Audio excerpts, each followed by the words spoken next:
Hello and welcome to a brand new season of the Josh Hose Show. I'm your host Dave Sheets, and with me is the head coach of the Massillon Tigers, Josh Hose. We want to thank this year's season-long sponsor, Reliable Heating and Cooling. And Coach, welcome back to the show. It's good to be back. It's been a while. Brand new season. Coach, your Tigers are 7 games into this season and have a 3-4 record as we start the new year.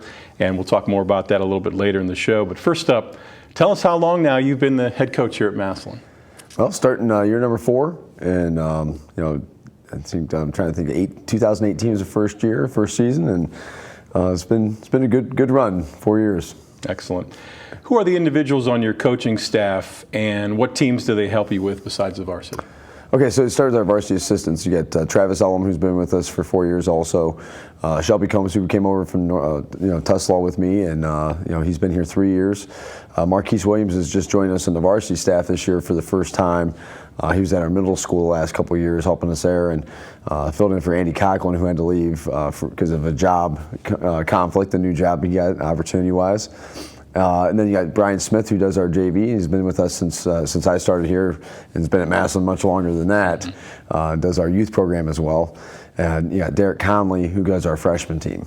And Jamil Dudley, who helps us a little bit everywhere, helps us with skill development, and does a great job in our pregame, working with the kids before the game and then during warm-ups. As we focus on this year's group now, you only have 2 seniors on your varsity. Tell us about those players and what are your expectations for them? So yeah, it's a class that not by design. It's kind of through attrition and the way things worked out. But you got Curtis Miller, who we're going to talk to here in a little bit, and Nate Watkins, and 2 quality young men that I guess if you got to pick 2 out of that class, those are 2 great ones to pick because they have the character factor. They're team guys. They definitely put the we over the me, and for those 2 to be the senior leaders of this group, I'm really pleased with the way they've been playing, the way they've been leading. Obviously, both of them played football, had a long run. I know we're going to talk about that in a little bit, but just really proud of the way they've come in and tried to be good role models for our younger kids because we're a pretty young team. So those guys are good guys to have in the locker room and on the court. Speaking of football, our football team did make another deep run in the playoffs this past season. Several of those guys, as we just talked about, also play basketball. So what is that transition like as you were working in those guys and others into your rotation early in the year? It's a challenge every year, and it's like I'd like to say it gets easier, but it does not. And especially a year like this where we graduated 87% of our offense from last year, basically bringing Ardell back. You need that time in the preseason to work on your skill work, your X and O's, getting your rhythm, guys gelling on the offensive end. So we get there 3-4 weeks into the preseason, and then we kind of shuffle everything up and put guys in, and we had about 10 or 12 guys on JV and varsity that were playing, and on the football team, up until the end of November. So they were finishing up as other teams were already starting their first regular season game. So we started a little bit later, and that's good for us. This year, actually, we got 2 weeks of a preseason, which was kind of nice. But at the same time, other teams, they're 3-4 games into the season before we play our first game, and so, it's always a challenge. I know a lot of coaches, I talk to are like, man, I can't imagine how tough that is.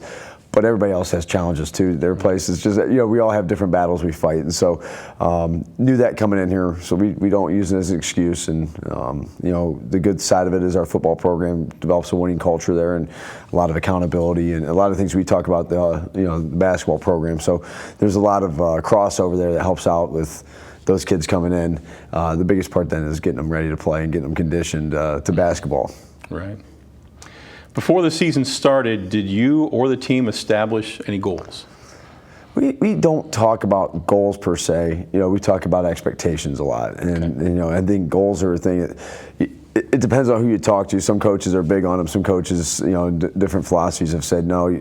Goals are conditional. Hey, everybody wants to win a state championship. Everybody wants to go undefeated or all that stuff. We don't have a league to play for, so you don't have that to shoot for.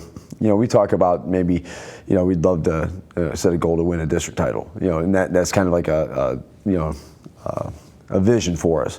But how I guess our goals or our expectations are how do we get to that point, and having good practices every day.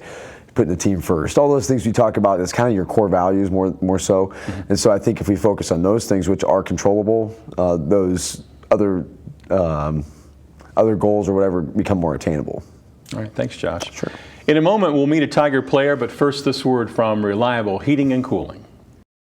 Everything that goes into a Lennox system is engineered for absolute comfort. Like the parts that create your perfect temperature and humidity, or the parts that purify the air.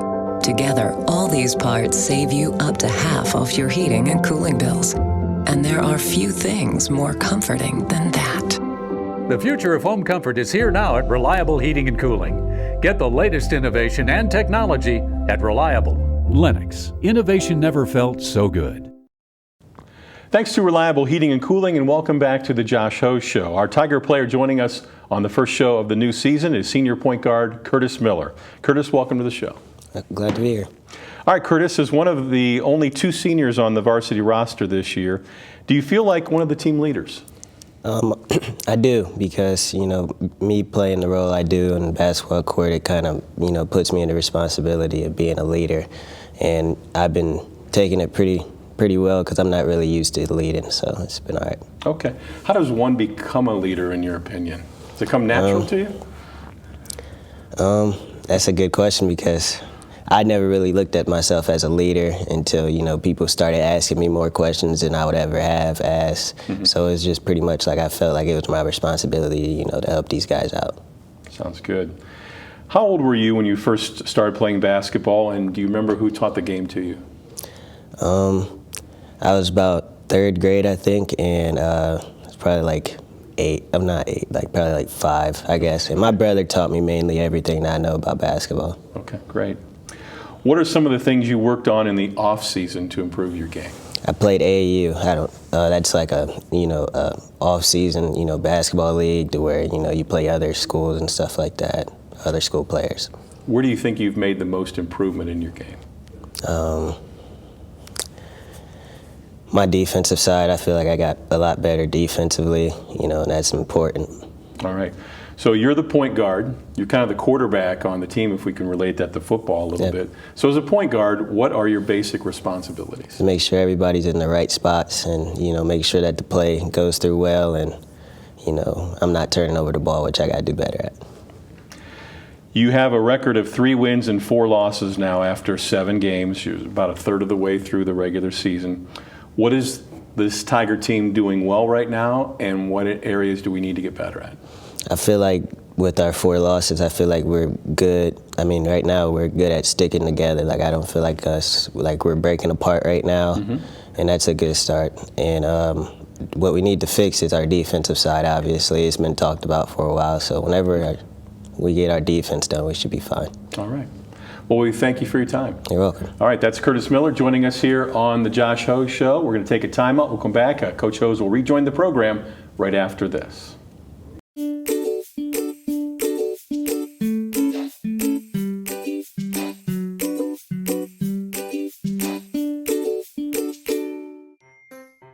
Hello, and welcome to the Stark County Humane Society. Today we're going to give you a few pointers when considering adopting a new furry friend.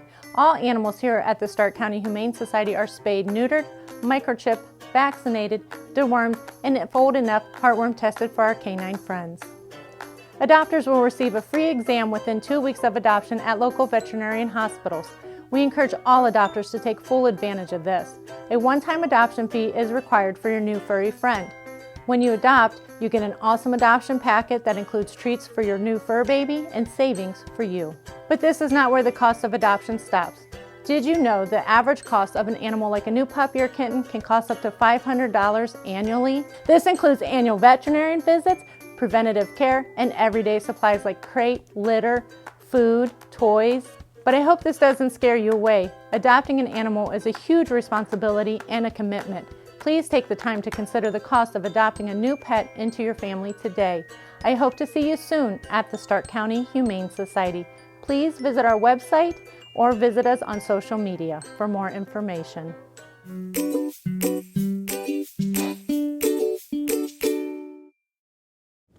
And welcome back to the Josh Host Show. Coach, we just spoke with senior point guard Curtis Miller. How would you grade out his play so far as we are now about a third of the way through this regular season? Grade's tough because I think Curtis has played really well for us. I've really been pleased at his on the court and off the court leadership, like we said earlier. I'm going to give him a B just because I know, he has even more left in him than he's playing. Mm-hmm. But I mean, as far as like that, that's kind of me being tough on him. Like, he's played really well. He's our second or third leading scorer, and we put a lot of the burden on him to get us in our offense. He handles the ball for us a ton, and he's done a really good job. And our offense is predicated on dribble penetration, and so he's done a good job of getting downhill and getting in the lane, creating opportunities for others. And so we watched some film the other day, and we were just kind of pointing out some things where maybe all of our guys need to make better decisions when they got 3 or 4 guys on them. So we looked at that, and that's where it's like Curtis said, I'd like to see him when he gets down there, then lean on, we call it laying on 2 feet, and then make that read and make a decision. So that's why I'm going to give him a B just right now, because I think once he starts making all of those decisions, the A+ will come. But as far as like the X and O stuff and the leadership piece, he's just been outstanding this year. So far this season, your Tigers have picked up wins over Warren Harding, Austintown Fitch, and Youngstown Ursuline. Any highlights from those games you want to share? Those are honestly, like the Fitch game was really fun to see our kids respond. Let's go back to Warren. Kind of a game that you got nervous because it's a home opener. It's the opening game. We got a young team, like I said, that don't know what to expect. So to come out and we played pretty well that night, and I'm like, that was kind of good to see the kids get that first one out of the way. There's a lot of stress. Last year we lost our first 2 games, and then you start feeling pressure, and I think we ended up winning the next one in double overtime. And it was like, to get that first win is just kind of relieve some of that stress. So I was really proud of the kids there. The Fitch game, unfortunately I got a technical, and it was just kind of a misunderstanding between the ref and I. And like he thought I said something to him. I was talking to somebody on the court, and so anyways. We go down with like a minute left, and we're down 1, and Drew Stick comes back and hits a big 3. Curtis found him on a double screen or reverse screen that we had, and he hits a 3 to put us back up 2. And it was just kind of fun to see that young team respond to a tough situation, and they were very poised. Like, Coach, we got this. And so really good to see that, like, that they got some of those pieces, in their, at a young age, or as the season, they were able to come back and get that one. And then the Ursuline game, I didn't talk about this with Curtis, and I want to come back and make sure I said this. His defense has been outstanding, and I think that game he set the tone for us on Ursuline with their best guard, Pankey is his last name. Curtis shut him down. I mean, really, and he's a great player. He averages 16 to 20 a game, and really, Curtis just set the tone early there. And it was really fun to see. Probably the best game we played all year, balance-wise. Ardell had some foul trouble. Curtis got a career high of 17. Eli Farrington had a career high of 20. So to see other kids step up and not have all that burden on Ardell to score a bunch of points for us was kind of cool to see. And just for the early part of the season, really been proud of the way they've been responding. Now, your 4 losses have come against some pretty good teams: Jackson, New Philadelphia, Lake, and McKinley. Talk a little bit more about the last game, which was a 13-point loss at home to the Bulldogs just last Friday, December 31st. Tough one to lose, obviously, to McKinley. We're up 5 at the end of the first quarter, up 2 at half, and just did not have a good second half. And it's a learning curve, I guess, or it's a learning experience for us that. You got to close out games, and we've been struggling with that even in our wins at times. Just closing out games, extending leads. So I think that one, is really frustrating because we went back and watched some of the film, and even early in the game we were up 5. I showed them a bunch of mistakes we were making that they're all correctable, and some of it's we have 2 freshmen on the court at that time. They're making freshman mistakes. We have a sophomore here or there, or we have a junior who hasn't played a lot of varsity that just are making mistakes and not making excuses for them. But those are legit things that take some time to gel and figure out. And so. The encouraging part, like, again, they're all correctable. It's not guys that aren't playing hard. It's not guys that have a bad attitude or taking shots at, just for themselves.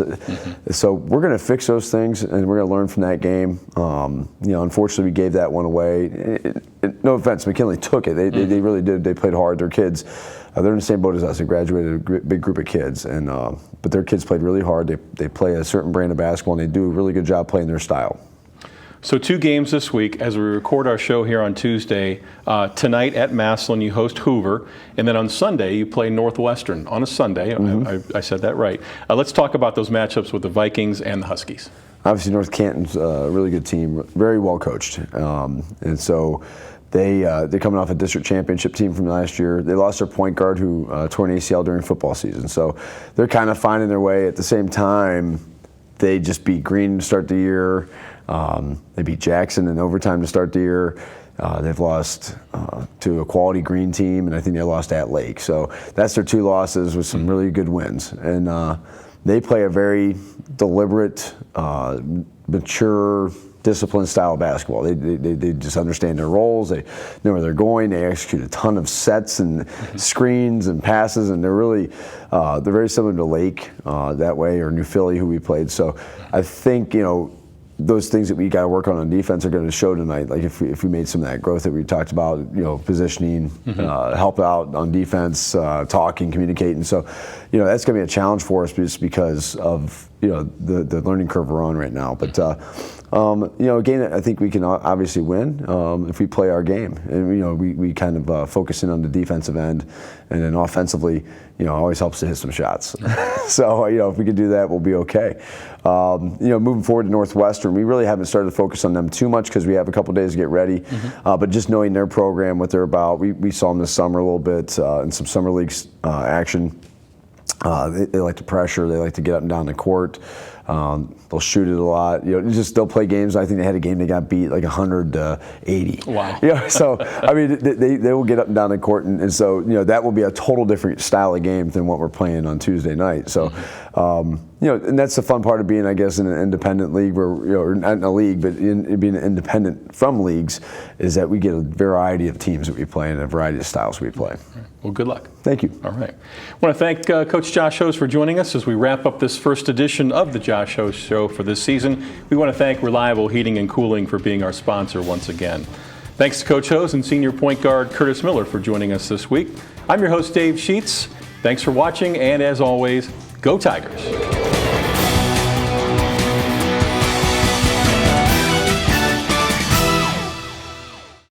Massillon City Schools is proud to have one of the top career technical education programs in the state of Ohio, recently receiving a #1 ranking of the 93 districts in the area of achievement. Our career technical education department offers 14 pathways preparing students for college and careers. All students have the opportunity to participate and compete in their career technical student organization, as well as obtain valuable experience in the field while earning aligned industry credentials and/or college credit in high school. Visit massillonschools.org for more information. Bye, sweetie. I love you. Bye, Mommy. I love you. No matter where life takes you, MCTV helps make sure you're never far from home. Hi. Are you being good for Daddy? Yes. Can we read a bedtime story? MCTV connects you to home because that's what matters most. Good night. Sweet dreams. MCTV. We go the extra smile.